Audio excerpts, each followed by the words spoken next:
So, like I said, I have a Chrome tab up. Let me switch to it. Here we go.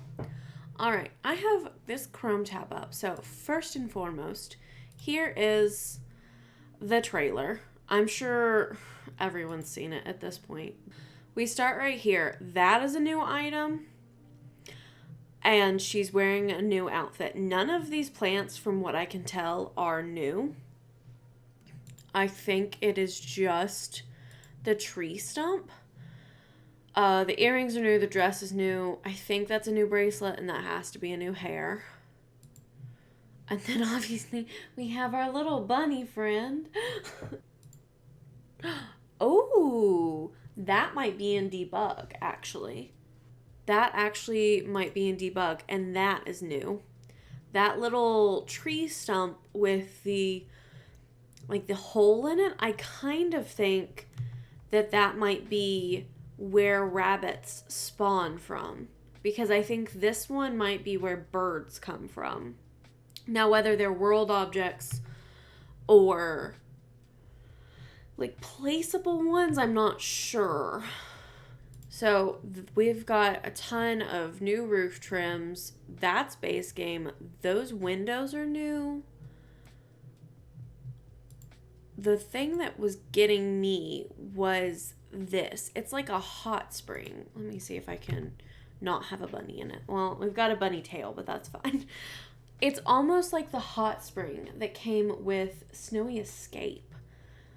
And I don't know if it's going to be just in-world, like, open pool, because you can't swim in ponds. Here is a tweet from Sim Guru Romeo, who worked on this, and specifically he mentioned, can my Sims swim in ponds? We wanted to provide players with as much flexibility in customizing the looks and shapes of their ponds. Because of this, Sims will not be able to swim in them. However, we want to make sure that there's fun gameplay associated with it.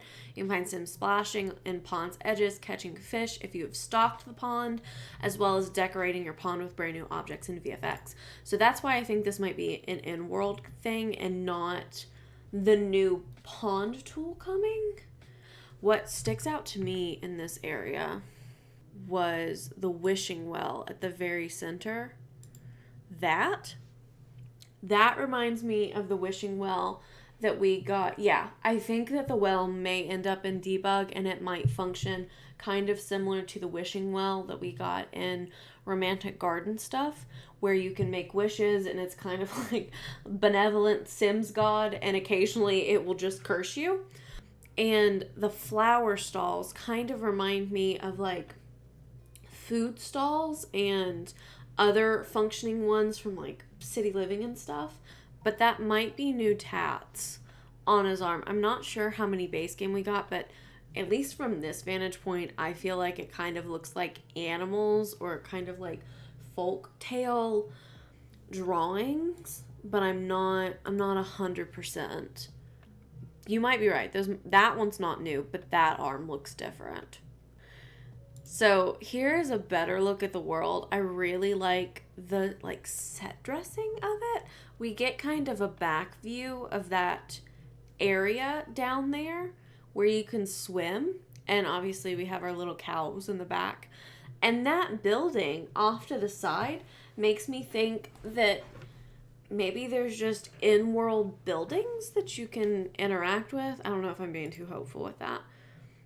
I'm going to let it swing out. But there's new garden areas. That arch is new.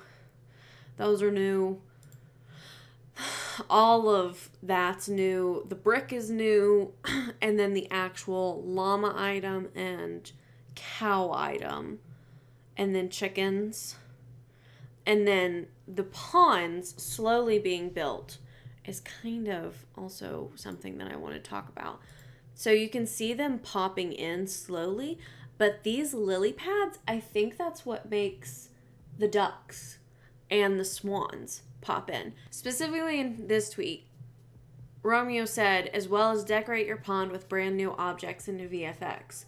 I think that the lily pads might be what spawn ducks. Either that or it's that specific statue right there. Cute. Also, mushroom stools. That's a new terrain pathway. Your girl's excited about that. I love some new terrain. But that is so cute. Just stop. These outfits are adorable. New fence, new gate. That looks relatively new. There's a butterfly above the door. Kind of like wisteria hanging ivy. And then specifically here, that's why I think it's a spawnable object, because it has the hole in it. I think that's where residential rabbits come from. Because, I don't know, I just get that vibe that it's going to be an object that you use for residential. I don't spot it in this frame, but I think the bulk of it is just this object itself. I kind of hope that it comes in different swatches so you could fit it in something that's not cottagey. I was not sold on the llamas, but now I'm kind of sold on the llamas. I kind of want a llama to just be a jerk. I mean, why not? We've got toddlers can interact with chicks. We've got chickens and roosters in top hats and clothes. So I kind of wonder if you can interact with them like you can with cats and dogs. I kind of wonder if you can interact with them like you can with cats and dogs and dress them up. Same with a llama. The chicken coop is amazing. It's pretty. It reminds me of the one from Sims 3. Also, that is just so stinking cute. Just toddler with a chicken. That's all I care about. Toddler with a chicken. Look at him. I think we're getting fertilizer. And that's what helps grow, because they're specifically clustered in 4, and that's what grows into a big tomato or a big pumpkin later. I think that's what, and we have mushrooms in the back. So growing mushrooms would be fun. I don't know if we get a gardening specific skill. Also, oh my god, these items. So we've got a little embroidery box. Oh, you can't see because of my head. Of course. There's an embroidery box, kind of like the knitting box. She's embroidering. There's a piece sitting out in the background, which makes me think it's more so like the knitting stuff. There's the box. So like embroidery box, very similar to knitting perhaps. That's a new painting. Those books with the little bunny book ends are really cute. The wallpaper, yeah, that one's really nice. The rug too. That looks like a new fireplace. New little basket with like a blanket and stuff in it. Just decor. That's a new chair. Got baby chicks. Which I'm kind of excited to live out my 4-H dreams. And then cows. I'm very excited for the cows. That is a new object. That is a new object. I think that is new, and that little fox window is new. There's also some milk right here, and a little crock pot, flowers, picnic basket, and kids can now bake. Yes, that is new wallpaper, which I'm very, very, very excited for. It's so pretty. That's new wallpaper. I heard that there is going to be preserves and jamming. Like, not like, but like canning. Every week, the Finchwick Fair blows through the village, attracting all sorts of Sims. The mayor judges the rotating competition entries from pies to vegetables to chickens, and the rest of the villagers love to join in. So that's a little bit more about specifically this town area, which I'm very excited to actually have like town events back, though I'm not quite as excited. Like, I hope Vlad isn't walking around in, what is this called? Like Hinford on Bagley or something. I hope Vlad is not just walking around down here. And then we've got the little fox door knocker. Again, I think this is similar to like buying coffee and things. And then that is a freaking grocery store. I have not heard anyone like That is a freaking grocery store. They said that we could order groceries, but I'm kind of hoping if you click on the door, then you can have your sim order groceries while they're in the world, because that would be so much fun to go to the market with like your big pumpkin and then order groceries before you travel back to your own lot. I might be asking for too much. I tend to do that.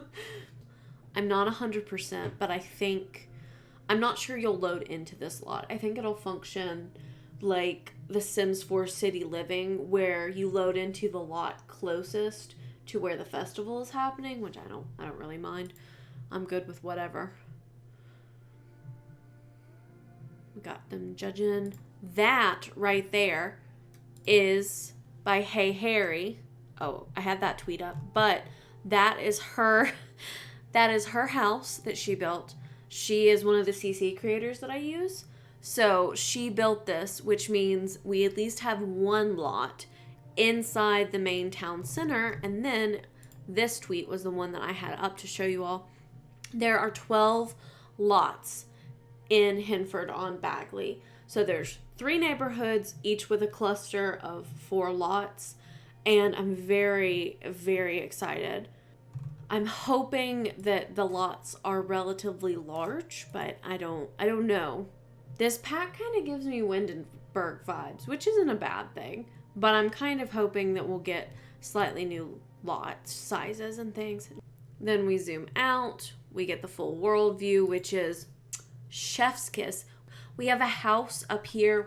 I'm very excited. There's also a cave up here, so I'm kind of hoping that we get a lot of world interaction. Okay, there's the picture of the tree, and it has a little fairy door right there. I'm kind of hoping that they're hinting that fairies are in this pack. If not in this pack, coming soon. Because I would really like that. I would really like fairies. The world just screams like fairies, babbling brook, storybook kind of stuff to me. And it's so big. It's so pretty. So I don't know. I'm very excited though. There's our little bunny friend in his little sweater vest. Peter Rabbit style. And then we've got our delightful tree, our Onward the Adventurous Gnome statue, and our rideable scenic commuting bicycle. This I really enjoyed because you kind of get a view like that looks new, that window is new, wallpaper's new, new brick I think, that's definitely new. Our embroidery thing, our egg basket. What else? Oh, a little toddler thing with a bunny. There's so much in all of these. I did want to say, I'm kind of sad that the llamas are in this, but Romeo did say, why are horses not in Cottage Living? Making horses with the quality and depth of gameplay they deserve is a substantial undertaking. We felt that they are not core to the garden to table experience, so we focused on animals that are in Cottage Living. We're always listening to your input, blah, blah, blah, blah. So I kind of think they focused more on chickens, cows, and other things that would produce stuff for a farm to table experience, which I understand. I'm hopeful that horses may come back in a game pack or even their own separate expansion, though I feel like a game pack might actually work better. Small theory. Some people think they're thinking of a future Disney pack. I hope... Listen. If I get a Disney pack, I'm going to say yes. Where's the damn item? There it is. It's in quotes, Onward, like Onward the movie that just came out, animated Disney Pixar, that is about fairy tale people. That's why I kind of think it makes so much sense, like wizards and fairies. I think it might be in it. I think it might be in it. And I'm trying not to get my hopes up, but also at the same time, I really want to get my hopes up. So, I don't know. But I think that's it. I think I have talked out all my thoughts. And it only took 50 minutes. But yeah, what are your thoughts on this pack? clearly a lot of us pre-ordered immediately. I pre-ordered today. I'm very excited. I'm very excited for it. Oh, and then this. This is, I think, what our hint was to this pack. Because it's got cows and chickens on it. I placed that down here because I was like, I think that was our pack hint. Because it's got ducks, chickens, roosters, cows, and little pigs. Which we didn't get pigs, but like, at the same time. I think that was our hint. Because it's called the Fantastical Play Tent, Fantasy Fairy Tales. This tent will not protect your children from the dangers of the wild, but it will unlock the wilds of their imagination. That kind of makes me think of like fairy circles and stuff. And then I set these out. These are the interior design magazines that you unlock in the interior decorator career. And I saw these and I was like, that's weird, because it specifically says in the description, you cannot call yourself a decorator if you don't own every issue of Terrain Tools, Digest, Interior Design, Decent Lots and Gardens, and a sim favorite, Decorator Living. Get inspired by looking at the colorful and trendy pages. So I kind of think that was their little hint that more terrain options might be coming. That's it. That's my spiel. That is my spiel, and I've worn it out.